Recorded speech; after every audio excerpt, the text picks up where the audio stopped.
What were you like when I was 25? Well, I was obsessed. 25, so that would have been 87. I'd been in graduate school for 2 years. Well, you know, when I was 25 or so, I probably weighed about 138 pounds. I smoked like a pack of cigarettes a day. I drank tremendous amount of alcohol. I was from northern Alberta, this rough little town up in northern Alberta called Fairview, and there were long winters there, and my friends were heavy drinkers, and most of them dropped out of school by the time they were 15 or 16, went off to work on the oil rigs, and it was a rough town, and we drank a lot. I started when I was 14, and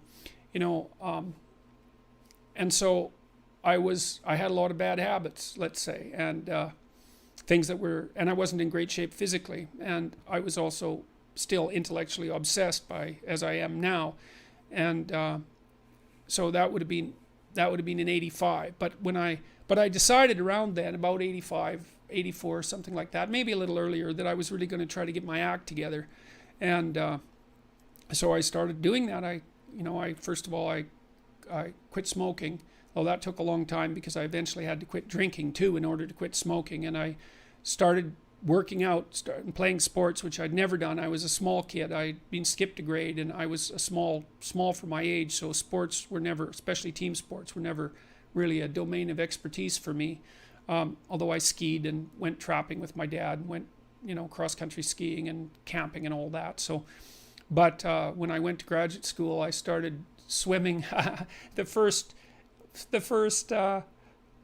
physical exercise routine I did, I enrolled in a swimsercise course, I think it was called. So it was me and this like really overweight kid, and like these 60-year-old women and men, they could out exercise me like mad. It was really embarrassing. Me and the overweight kid, we'd be just panting ourselves 3/4 to death at the end of the bloody workout, and these 60-year-old women who weren't in great shape were like chatting away as if nothing was going on at all in the pool. So that was quite embarrassing, and as was going to the weight room, because when I started I could barely bench press 75 pounds, and people used to keep coming over and helping me, which was the last thing I bloody well wanted, but certainly needed. And I got to the point where I could bench press 225 pounds. I think that was the best I did, and I gained about 30 pounds of muscle in a year and a half. So that was a good thing. So like I was kind of a wild man, and I'm a little bit manic in my temperament, and so I was kind of going every direction at the same time.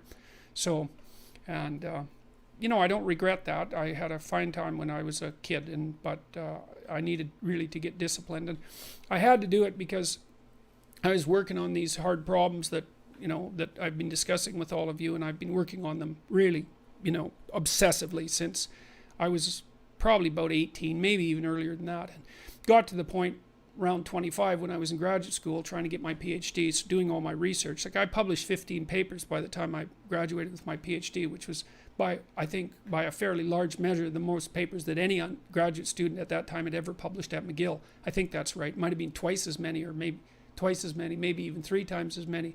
And at the same time I wrote Maps of Meaning, which was a terribly difficult thing to do, because I was writing about 3 hours a day doing that, and I couldn't do all that and continue with my misbehavior, my sort of what would you say, my hedonistic my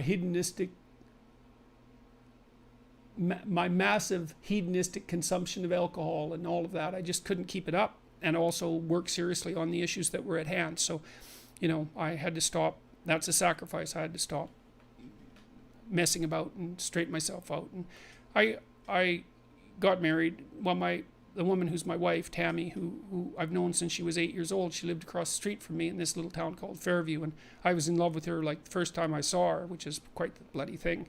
So that's worked out pretty well for me. But she came to live with me about the same time, and we decided jointly to get our act together, and we swore that we'd tell each other the truth, which I think she's actually done better than me. Like I don't think she's lied to me ever in our entire marriage, which is unbelievable, and it's been so useful because I can really tell her things and we can really talk. So I tell you, if you want to have a good relationship, man, you embed it in the truth, because if you don't embed it in the truth, you don't have a relationship. It's just lies. It's a tissue of lies, and it will dissolve in the chaos as soon as a crisis comes along. So the truth is a terrible thing, but not compared to falsehood.